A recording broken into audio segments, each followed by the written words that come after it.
নারায়ণগঞ্জ জেলা ছাত্রদলের সাবেক সভাপতি ও মহানগর বিএনপি নেতা জাকির খানের উদ্যোগে সাবেক প্রধানমন্ত্রী বেগম খালেদা জিয়ার রুহের মাগফেরাত কামনা এবং ঢাকা ৮ আসনের সাবেক সংসদ সদস্য নাসিরউদ্দিন আহমেদ পিন্টুর ১১তম মৃত্যুবার্ষিকী উপলক্ষে মিলাদ ও দোয়া মাহফিল অনুষ্ঠিত হয়েছে।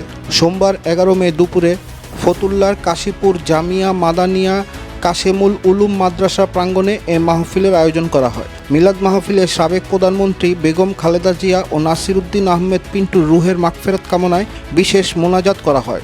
মোনাজাতে মাদ্রাসার শিক্ষক, শিক্ষার্থী এবং স্থানীয় বিএনপি ও অঙ্গ সংগঠনের বিপুল সংখ্যক নেতাকর্মী অংশগ্রহণ করেন। দোয়া শেষে মাদ্রাসার শিক্ষার্থীদের সাথে কুশল বিনিময় এবং মাদ্রাসার শিক্ষার্থীদের মাঝে রান্না করা খাবার বিতরণ করে তাদের সাথে বসে খাবার খান জাকির খান।